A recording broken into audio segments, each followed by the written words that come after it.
इंसान मेहनत करके एक मुकाम हासिल करता है, लेकिन उस मुकाम को कायम रखने के लिए सिर्फ मेहनत काफ़ी नहीं होती बल्कि आजिज़ी किरदार और ज़िम्मेदारी भी होती है। तीसरी शख्सियत है इंजीनियर मोहम्मद अली मिर्ज़ा।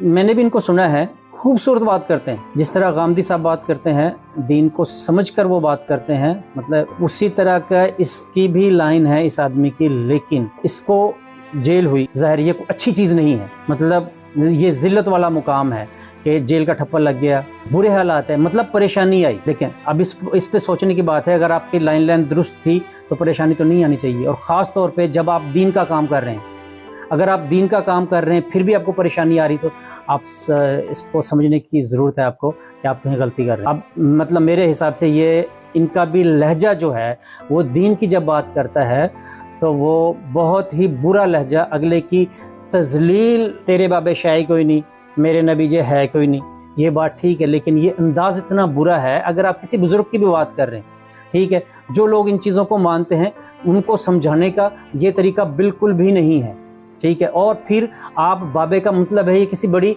बुज़ुर्ग शख्सियत की बात कर रहे हैं। वो बुज़ुर्ग शख्सियत जो है वो अपनी जगह पे ऑथेंटिक है।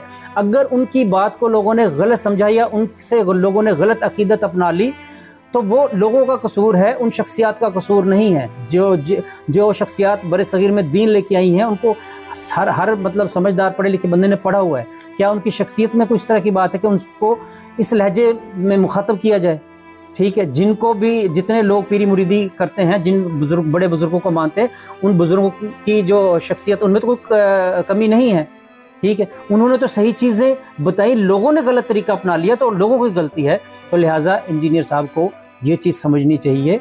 अदब एक चीज़ है, अदब से शुरू होती है और अदब पे ही ख़त्म होती है चीज़। अगर आप दीन की बेस को आप पढ़ेंगे, अदब की कितनी वैल्यू है वो इनसे हमारा जैसा आम बंदा तो उस चीज़ को समझ ही नहीं सकता। इन हजरात ने तो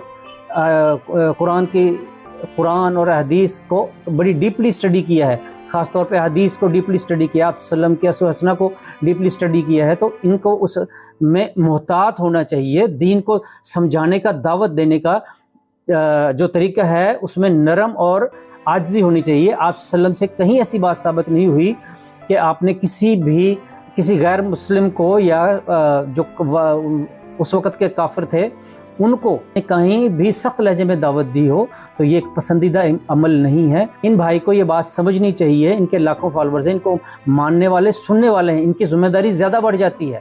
इनका लहजा आजिज़ होना चाहिए, डाउन टू अर्थ होना चाहिए बंदे को, क्योंकि ये दीन की बात कर रहे हैं, ये कोई सियासत नहीं कर रहे हैं कि